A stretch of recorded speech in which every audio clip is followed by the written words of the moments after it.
മാസപ്പടി കേസിൽ 3 CMRL ഉദ്യോഗസ്ഥരോട് 24 മണിക്കൂർ നീണ്ട ചോദ്യം ചെയ്യൽ പൂർത്തിയായി. അതേസമയം CMRL MD ശശിധരൻ കർത്തെ ഇന്നും ചോദ്യം ചെയ്യലിന് ഹാജരായില്ല.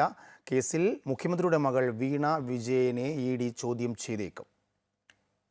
മുഖ്യമന്ത്രിയുടെ മകൾ ഉൾപ്പെട്ട മാസപ്പടി കേസിൽ കള്ളപ്പണ ഇടപാടുകൾ നടന്നിട്ടുണ്ടോ എന്നാണ് ED അന്വേഷിക്കുന്നത്. കേസിൽ company chief finance officer KS Suresh Kumar, senior manager NC Chandrasekharan, senior IT officer Anju Rachel Kuruvila എന്നിവരെ 24 മണിക്കൂറാണ് ചോദ്യം ചെയ്തത്. വീണയുടെ കമ്പനിയായ ഹെക്സാലോജിക് നൽകിയിട്ടില്ലാത്ത സോഫ്റ്റ്വെയർ സേവനത്തിന്റെ പേരിൽ 1.72 കോടി നൽകിയതായും 1/2 കോടി രൂപ ഹെക്സാലോജിക്കിന് വായ്പ നൽകിയതായും സംബന്ധിച്ച വിശദമായ ചോദ്യം ചെയ്യലാണ് പൂർത്തിയായത്.